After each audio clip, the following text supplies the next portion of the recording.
Bienvenidos y bienvenidas a Enclave Política. Colombia no es el mejor espejo para pensar en un gobernante que tenga como su prioridad la vida de sus conciudadanos. Ya nos aproximamos a la 80 masacre de lo que va del año y parecería que se han naturalizado estos hechos sangrientos sin respuesta efectiva del Estado en este país sudamericano. Y por esa razón parecería que este fenómeno queda en segundo y tercer plano en la agenda informativa internacional. Pero ya que el Estado ha sido demandado por delitos de lesa humanidad y sabemos que eso no tendrá un final como se esperaría, tenemos que preguntarnos qué implica esto en la vida y en la sociedad colombiana. Y de esto queremos conversar con mucho honor y con mucho orgullo con quien ha sido premiada y reconocida por la ONU en la defensa de los derechos humanos. Reconocimiento además otorgado el 27 de septiembre último. Hablamos de Lilia Solano, a quien tenemos el gusto de tenerla aquí con nosotros. Bienvenida, Lilia, qué gusto tenerla acá. Sí, el gusto es mío poder participar del programa y muchas gracias por mencionar este reconocimiento que me han hecho por una trayectoria dedicada a la defensa de los derechos humanos en Colombia. Y lo rubricamos también desde acá con mucho cariño, con mucho afecto, pero sobre todo con mucho respeto también, Lilia. Qué gusto tener acá. De entrada le preguntaría entonces, en función de lo que acabamos de comentar, ¿qué le pasa a Colombia que parecería que casi 80 masacres en un año no explica un estado ya calamitoso y una situación muy lamentable que fuera de Colombia parecería que no existe? ¿Por qué ocurre esto?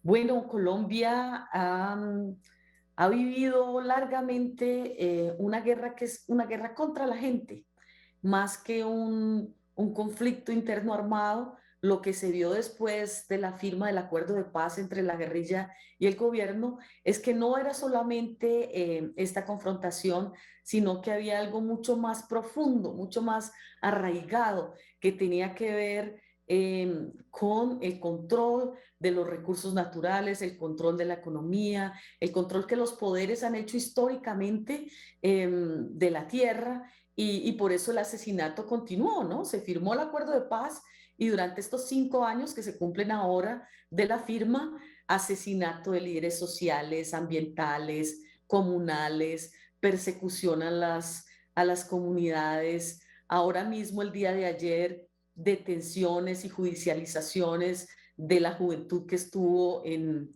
el paro durante varios meses.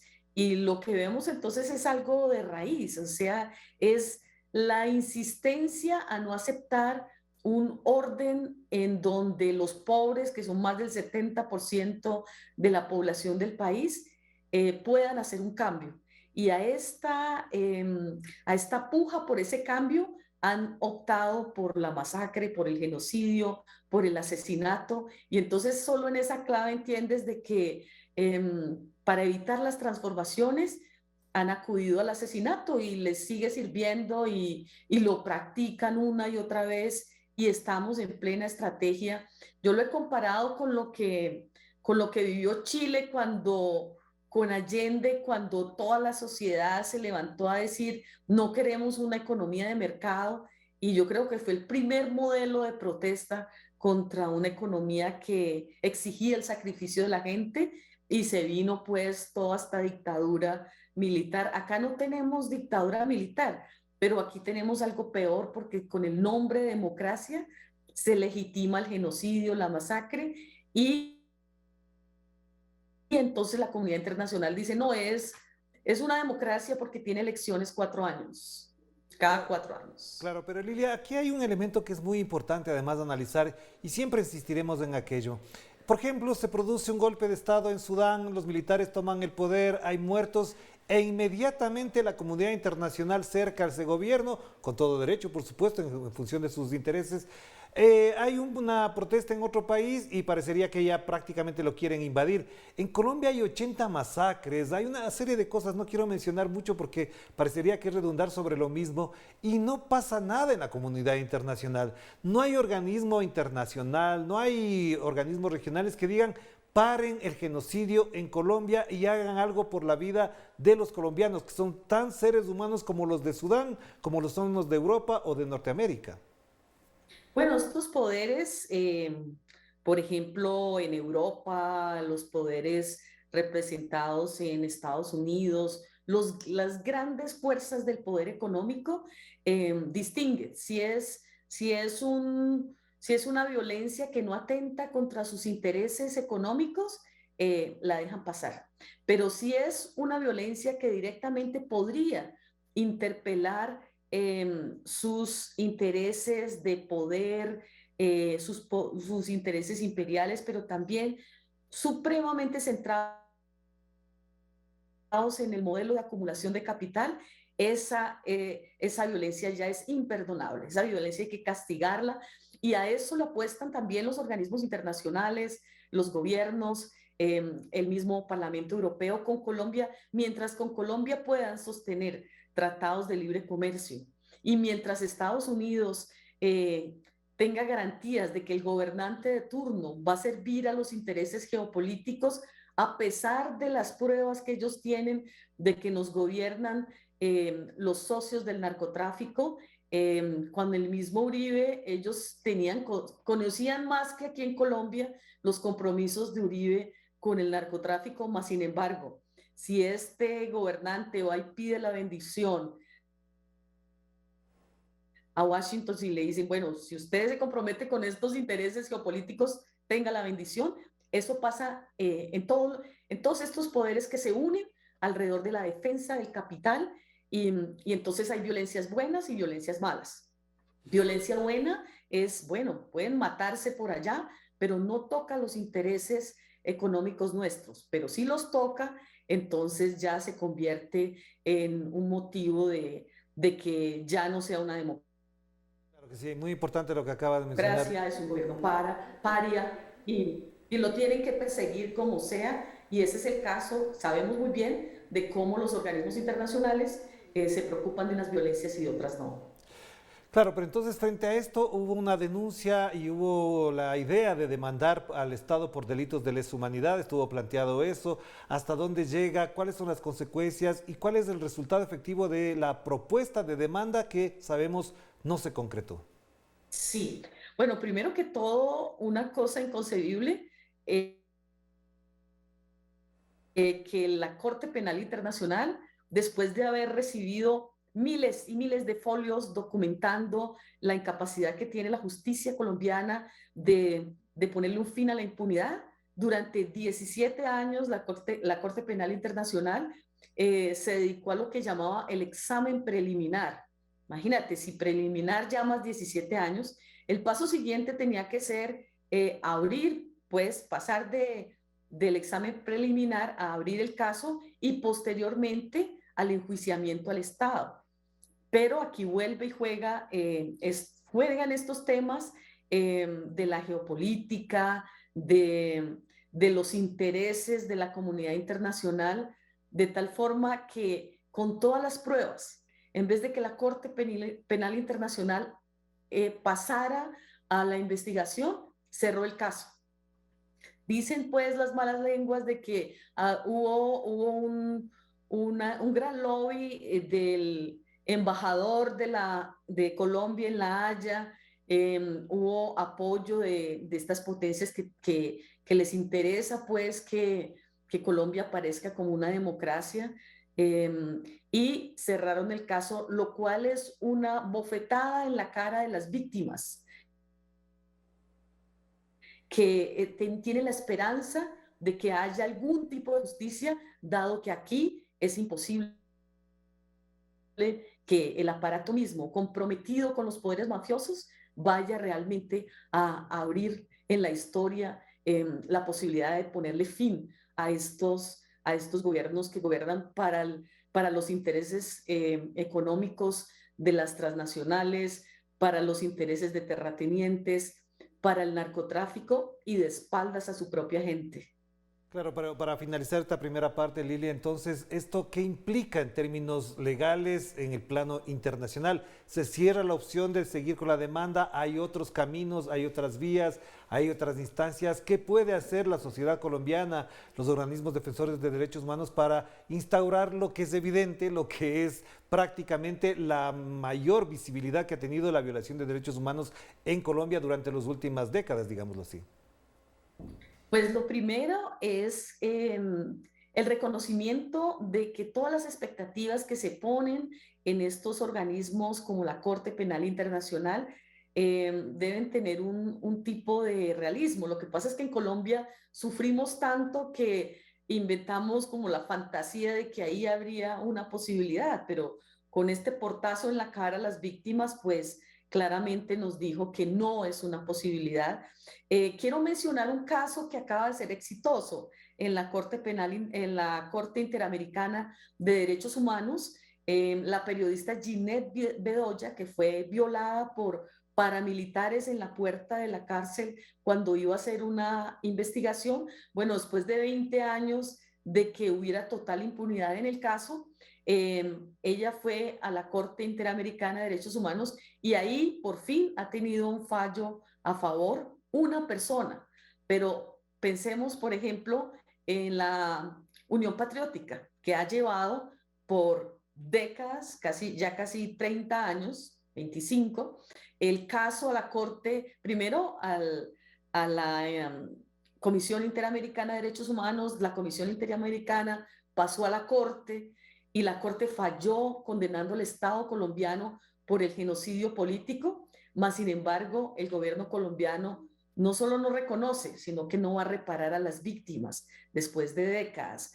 Entonces, bueno, seguiremos buscando caminos, pero los pueblos van a tener que entender que esta justicia internacional tiene límite, el límite del juego político, de los intereses económicos y de la geopolítica, y por tanto por encima de los pueblos están esos intereses y estos aparatos de justicia se deben a esos intereses también.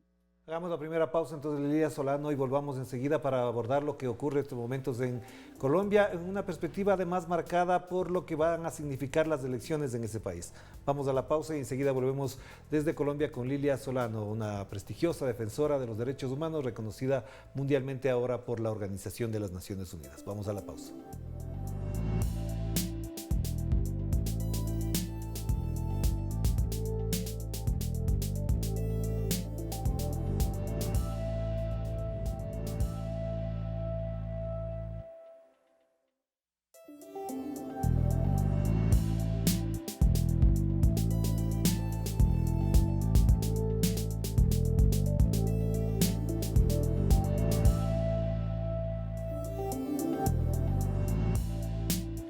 Estamos de vuelta aquí en Enclave Política a través de Telesur, la señal informativa de América Latina y del resto del Caribe también. Y es un honor conversar con Lilia Solano, defensora de los derechos humanos, reconocida mundialmente por ese trabajo, sobre todo porque en su país, en Colombia, efectivamente esto no para.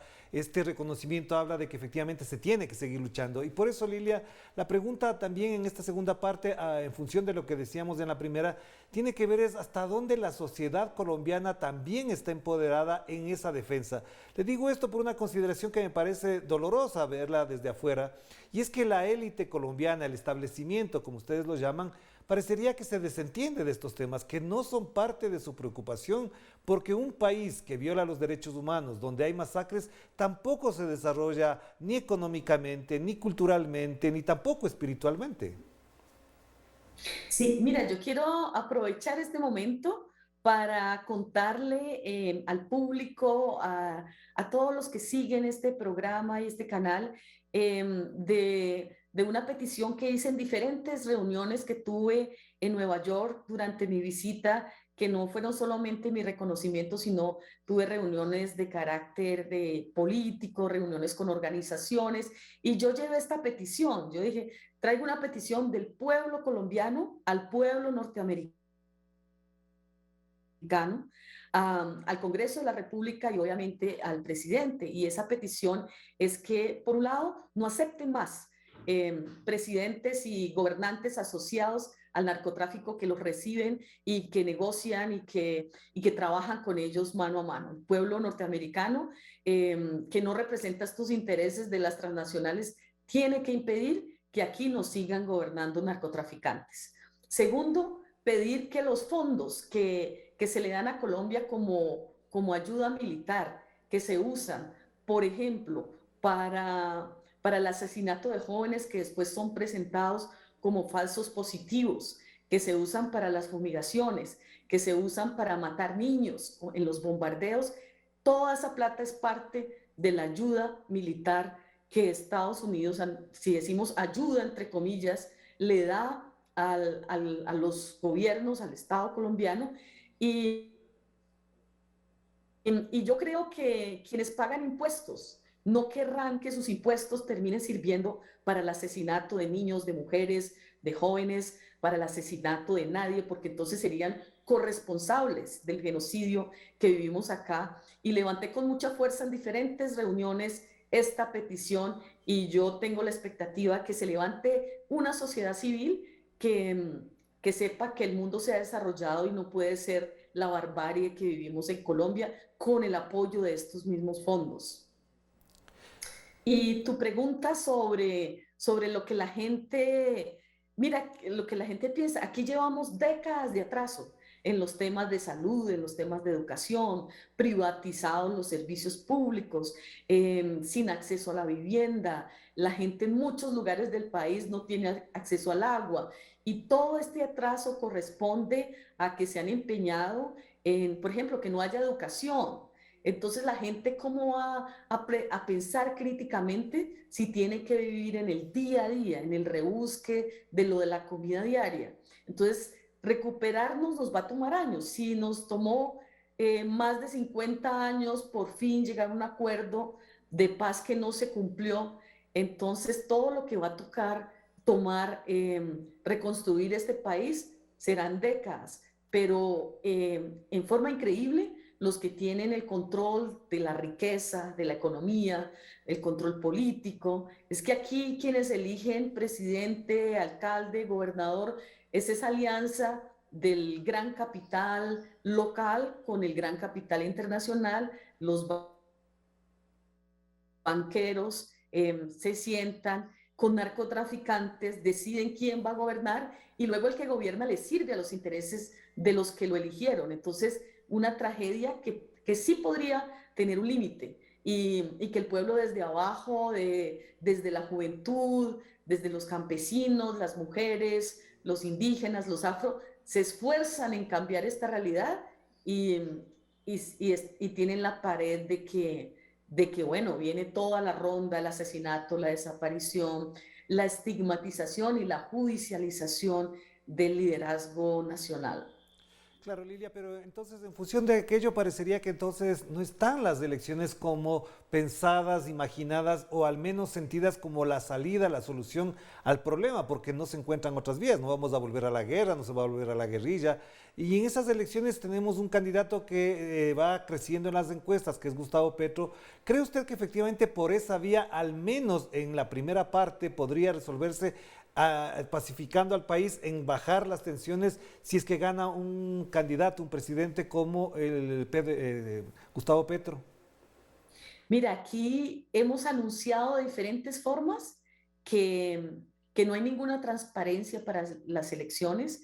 Desde hace muchísimos años hay la frase de que es la registraduría la que elige quién gobierna, más el capital del narcotráfico, más la operación Gatillo en las regiones y en los territorios.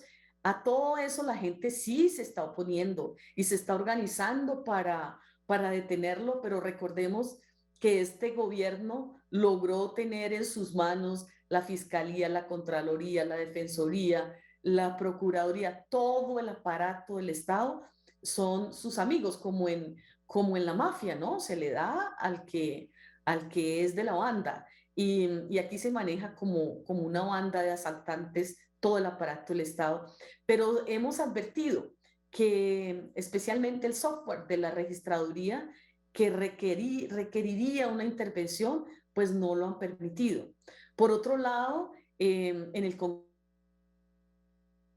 de la República, la bancada mayoritaria de gobierno, que recibe obviamente todas las prebendas de la corrupción, ha logrado modificar lo que se llama la ley de garantías para que durante la época electoral no haya la contratación. Bueno, eso obviamente lo han quitado porque ese es parte del botín de lo que se reparte para las elecciones, para comprar votos conciencias, para jugar con la pobreza de este pueblo.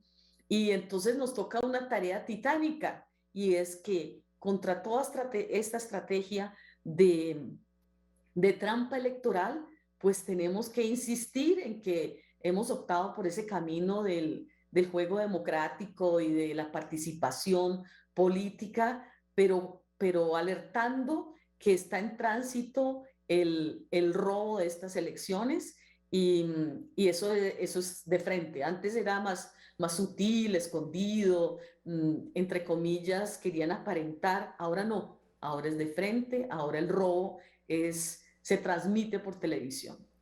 Y esto que acaba de mencionar es muy grave. Va a haber un robo de las elecciones, es decir, no van a dejar ganar a quien llegue en primer lugar si no es de la línea y del establecimiento, digámoslo así, uribista. ¿Es un robo efectivamente lo que va a pasar? Sí, lo estamos anunciando. Bueno, no solo lo estamos anunciando nosotros, ahora los mismos analistas, columnistas han escrito que, que la registraduría está organizando lo que será el robo de las elecciones. Hemos avisado que la plata de la corrupción, que se han robado de todo lo que significaba el presupuesto de los territorios, será usado para la corrupción. Es que el ejemplo más palpable es que en este gobierno se demostró que la plata del narcotráfico fue la que buscó los votos. El mismo Ñeñe Hernández, con el que el presidente se tomó fotos, la ministra, la exministra de las TICs, que participó en un robo de 70.000 millones y acaba de renunciar, estaba en las fotos con el mismo narcotraficante, más sin embargo se eligió. Y luego Aida Merlano, ex senadora, denunció, fue detenida obviamente por la compra de votos, y denunció cómo era el aparataje de esa compra, pero no ha pasado nada en este país. Mira, te pueden juzgar por tirar una piedra, te pueden judicializar y pasas 30 años en la cárcel, pero si eres genocida, entonces puedes ser muy probablemente gobernante. Claro, vamos a la última pregunta entonces, Lidia. Con todo este elemento, ¿hasta dónde el prestigio, digamos, de un presidente Duque va a quedar marcado solamente por estos acontecimientos? En Colombia no va a haber procesos, no va a haber indagaciones, no va a haber judicialización de los actos que ha cometido en nombre del Estado colombiano, tomando en cuenta todo lo que se acaba de decir. Es decir, él se podrá retirar igual que ha pasado con Álvaro Uribe, a su casa y poder despedirse en paz a su jubilación. ¿Es posible que pase eso? Bueno, despedirse sí, pero no en paz. Pasa a la historia como quien fue realmente un títere de estos poderes mafiosos, un títere que no ganó por causa propia, sino porque fue el que Uribe dijo, el que en la época en la cual hubo mayor número de asesinatos de líderes sociales, de líderes ambientales, pasará a la historia como el que hizo trizas la paz. Su partido de gobierno se comprometió con hacer trizas la paz y lo hizo. No pasará a la historia ni siquiera como un gobernante, sino como uno de los peores gobernantes. Y en eso también yo quiero decir que debemos tener la esperanza en la memoria de los pueblos, porque a pesar de que son aplastados por el uso de la violencia estatal, esa memoria ha permitido que, a pesar de todo, no haya habido el desborde que este país, con los niveles de pobreza, de marginalidad, de injusticia, podría tener. Y eso lo ha hecho la memoria de los pueblos, para decir, al final, el mismo pueblo es el que salva al pueblo. Claro que sí. Muchísimas gracias, Lilia. Mando un abrazo. Que esté muy bien. Cuídese mucho. Muchas gracias. Gracias. Lo que pasa en Colombia efectivamente nos duele, nos dolerá siempre, pero efectivamente alguna esperanza tendremos para que salgan adelante en estos momentos tan difíciles. Nos despedimos. Cuídense mucho. Que la pasen bien. Chao, chao.